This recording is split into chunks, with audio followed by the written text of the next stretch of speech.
आज हम लोग सीखेंगे advantages of accounting.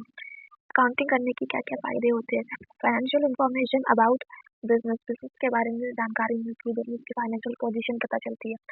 Assistance to management, management को मदद करता है। मैनेजमेंट कोई डिसीजन कैसे लेगा, किस बेसिस पे कोई डिसीजन लेगा, अकाउंटिंग के बेसिस पे डिसीजन लेगा। रिप्लेस मेमोरी, इतनी सारी ट्रांजेक्शन बिजनेस में होती है, उसको हम याद नहीं रख सकते, तो अकाउंटिंग के थ्रू उसको याद रखते हैं। फैसिलिटीज कंपेरेबिलिटी टू स्टडी, पिछले साल के मुकाबले इस साल कंपेयर स्टडी करने में हेल्प मिलता है। किससे मिलता है? अकाउंटिंग से मिलता है। फैसिलिटी सेटलमेंट की टैक्स लाइबिलिटी, कितना टैक्स पे करना है कैसे पता चलेगा?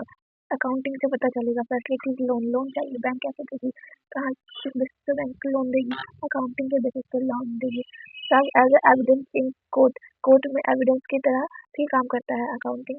Facility sale of business, business को बेचते समय कितने में बेचेंगे कैसे पता चलेगा? अकाउंटिंग के थ्रू पता चलेगा कितने में बेचना है।